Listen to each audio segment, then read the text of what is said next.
In 1974, 24-year-old Nora Callaway stood in the damp silver morning air of Kentucky bluegrass country, staring at a mistake that would ultimately define the rest of her life.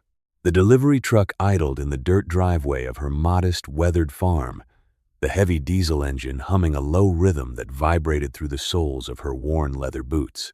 She had spent the last of her savings, a sum of money scraped together through years of mucking stalls and breaking stubborn yearlings for wealthier neighbors, on a registered thoroughbred stallion from a prestigious regional breeding auction. She had bid over the telephone, trusting the glossy pages of the auction catalog and the assurances of the men in fine suits who ran the sales.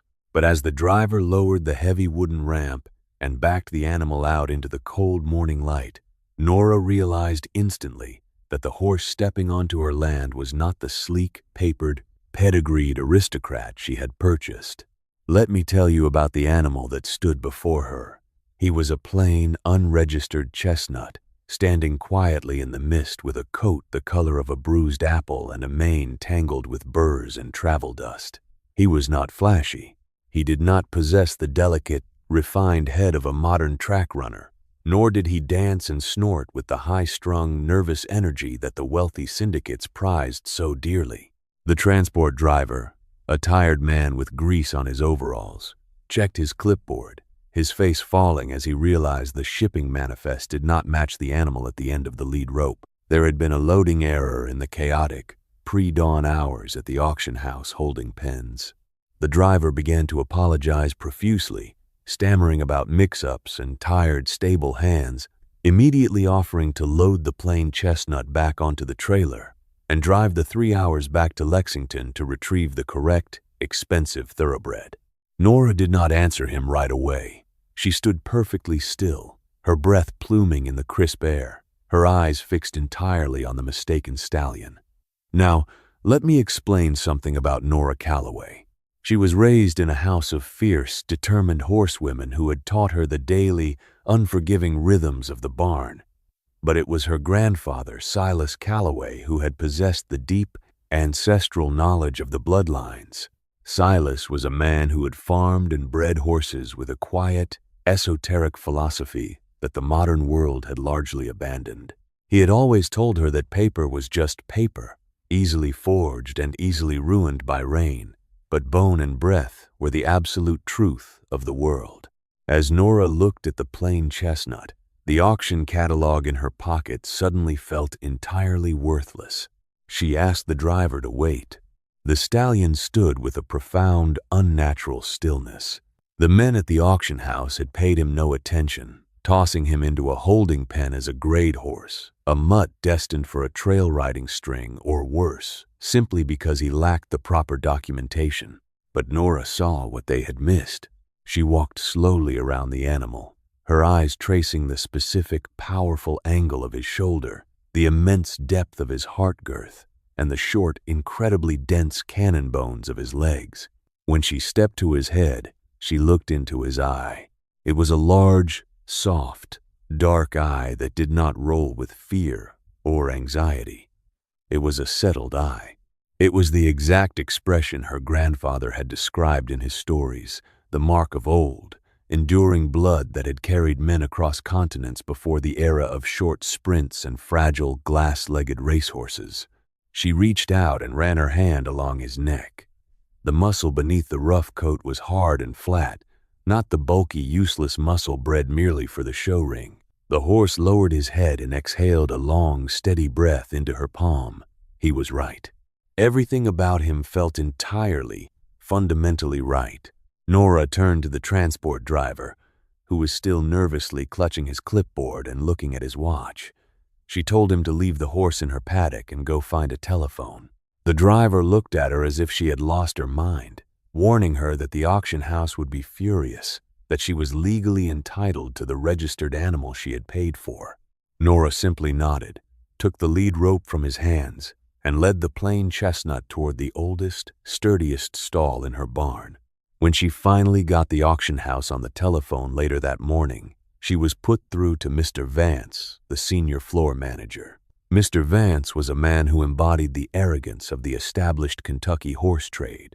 His voice came through the receiver dripping with a polished, condescending sympathy. He apologized for the grotesque error, assuring her that her registered thoroughbred was safe and eating premium alfalfa in their VIP barns, and promised that a specialized transport would be dispatched immediately to rectify the situation. He spoke to Nora not as a peer, but as a foolish, impoverished girl playing a rich man's game on a dirt-poor farm. Nora listened to Mr. Vance's smooth, patronizing apologies until he finally paused for breath. Then she spoke with a quiet, undeniable clarity. She told him she did not want the registered thoroughbred. She told him she was keeping the mistake.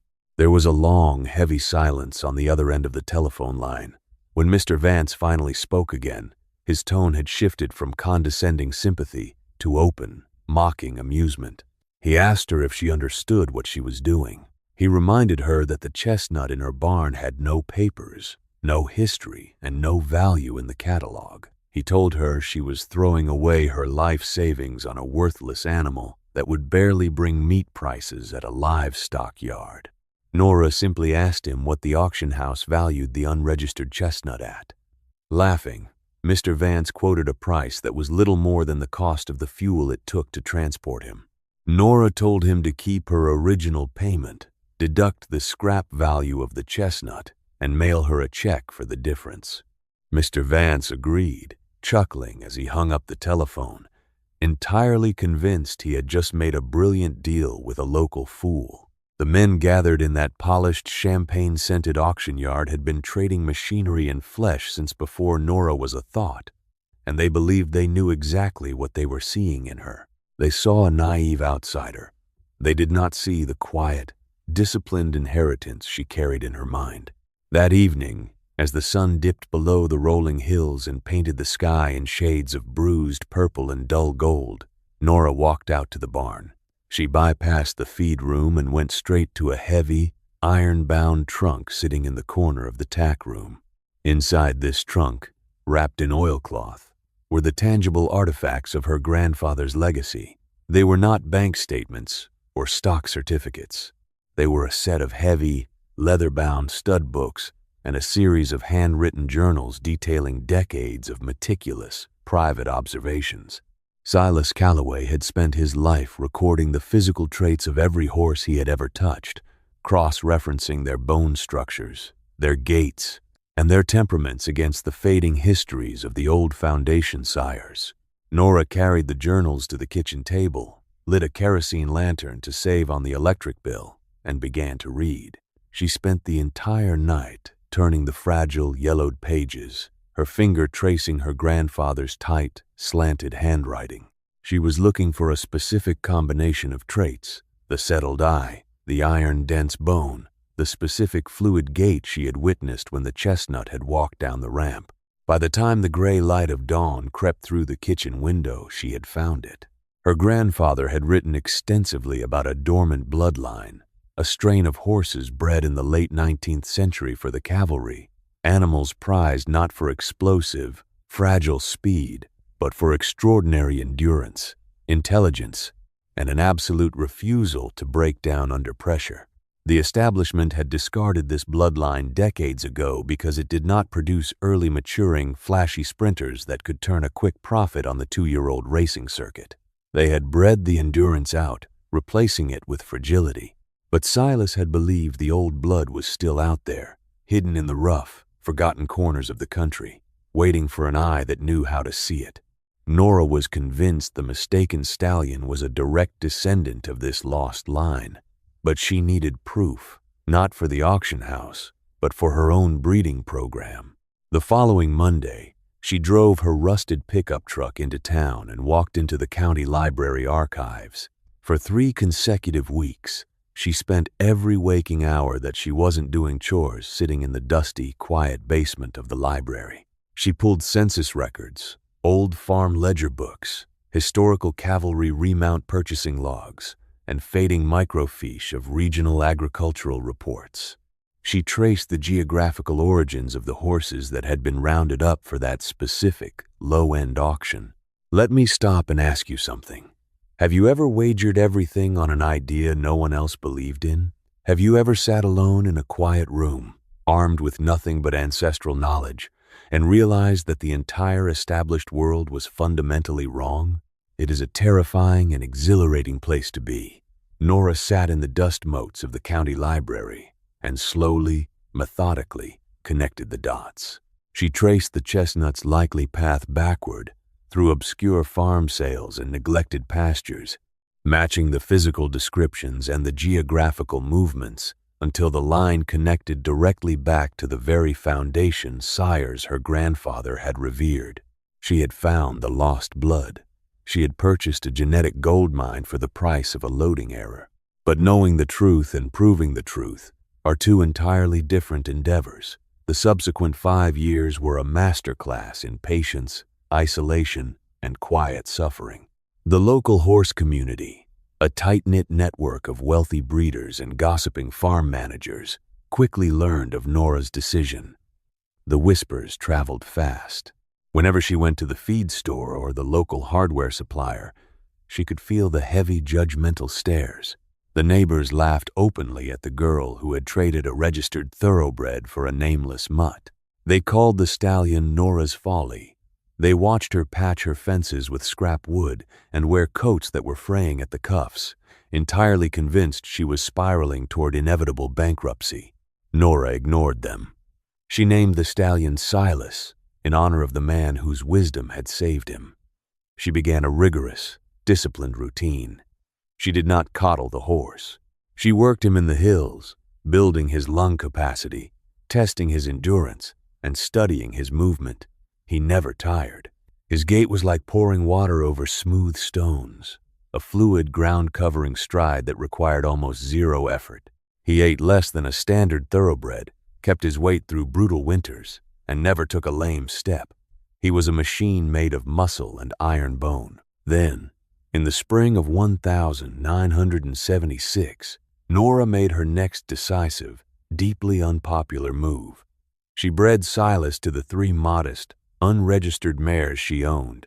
When the local veterinarian came out to check the mares, he shook his head, offering unsolicited advice that breeding grade horses was a quick way to end up in the poorhouse. Nora just smiled politely, paid his bill, and went back to work. She knew that the soil of her farm, the daily labor, and the blood in those animals would eventually speak louder than any paper certificate. The winter of 1977 was brutal. The temperature dropped below freezing and stayed there for weeks. The ground turned to concrete. The pipes in the barn froze solid, forcing Nora to haul hundreds of gallons of water by hand, dragging heavy buckets through knee-deep snow just to keep the animals alive. It was during these dark, freezing mornings, with her hands cracked and bleeding, and her bank account dangerously close to zero, that the heavy weight of private doubt finally crept into her mind. She sat in the tack room one night, shivering under a wool blanket, staring at her grandfather's journals. The establishment voices echoed in her head. Mr. Vance's mocking laughter, the veterinarian's pitying sigh. She wondered if she had let her romantic attachment to her grandfather's memory blind her to the harsh, economic reality of the world. She wondered if she was just a stubborn fool freezing to death in a dilapidated barn. But then she heard a sound. It was a low, rhythmic thumping from the main stall. She walked out into the freezing aisle. Silas was standing in the dark, his dark eye catching the faint light of her lantern. He was calm. He was settled. He was not shivering. He stood like a monument to endurance, a living testament to the truth her grandfather had taught her. Nora pressed her forehead against the cold wood of the stall door, closed her eyes, and banished the doubt from her mind. The establishment did not know this animal. The establishment did not know her. She would wait.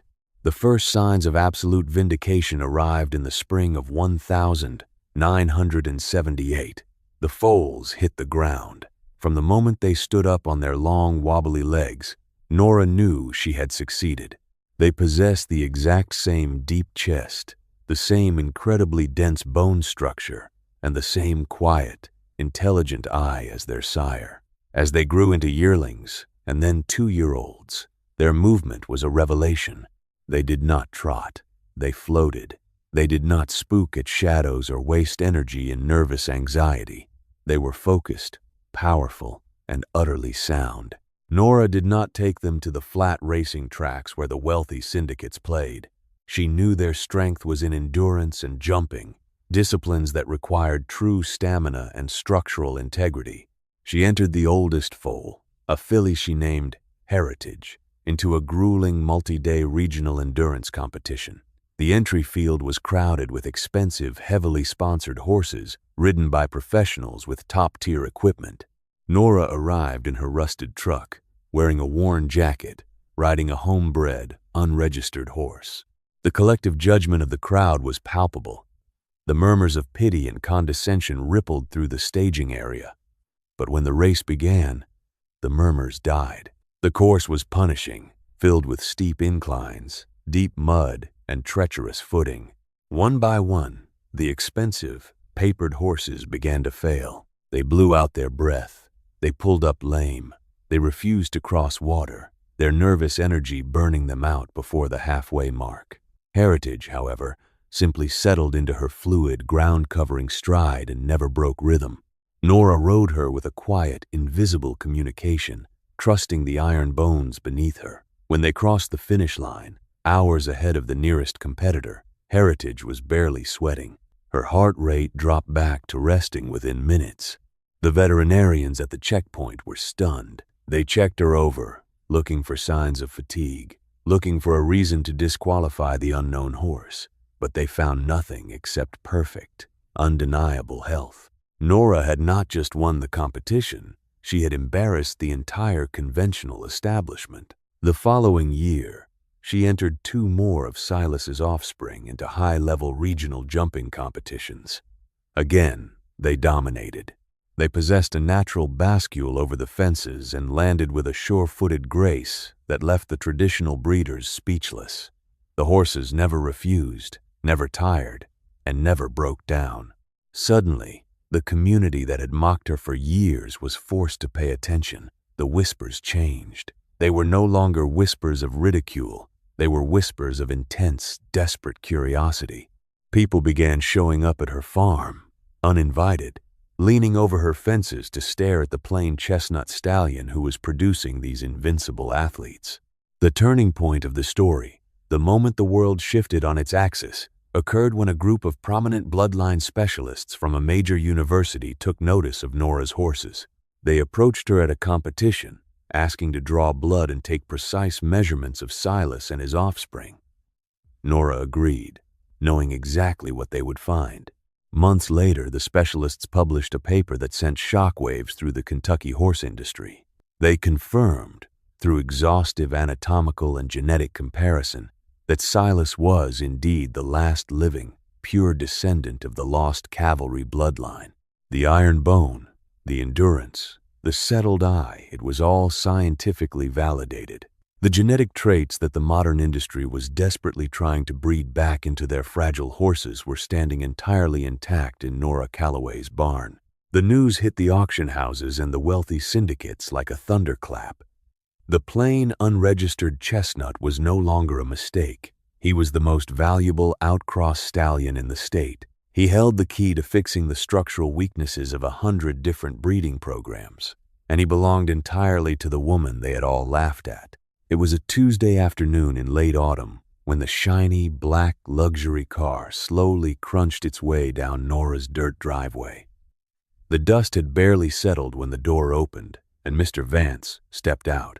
He was older now, his hair graying, but he still wore a perfectly tailored suit that looked absurdly out of place against the backdrop of Nora's working farm. He carefully sidestepped a puddle and walked toward the barn, where Nora was quietly repairing a leather halter. Mr. Vance did not have his mocking chuckle anymore. He approached her with a tight, uncomfortable smile. He cleared his throat and began to speak, his voice lacking its usual polished arrogance. He told her about the university study. He told her that the auction house had been following the success of her foals. And then he did what he had come to do. He made an offer. He offered to buy Silas back. The number he spoke out loud was staggering.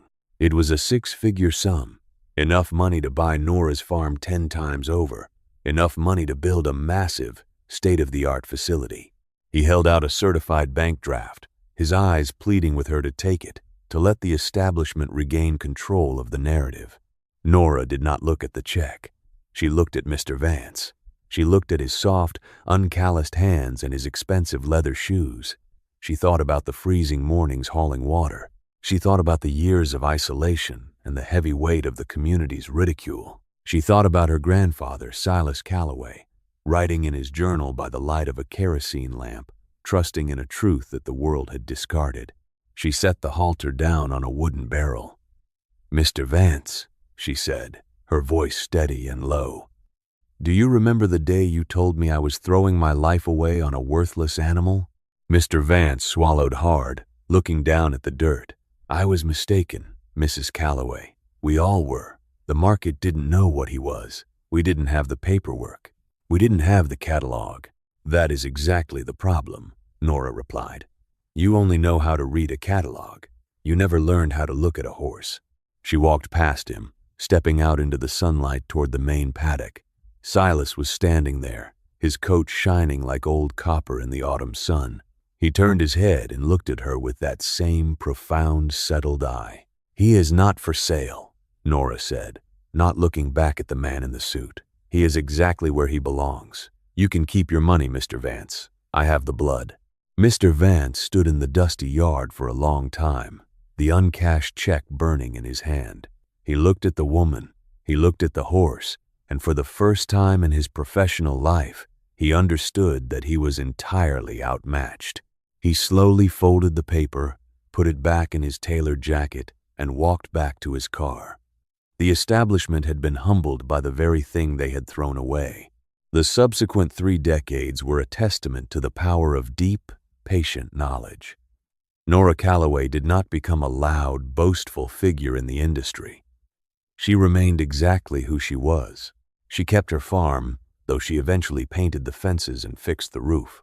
She built a breeding program that became legendary not for its flashy advertisements, but for the undeniable structural superiority of its horses.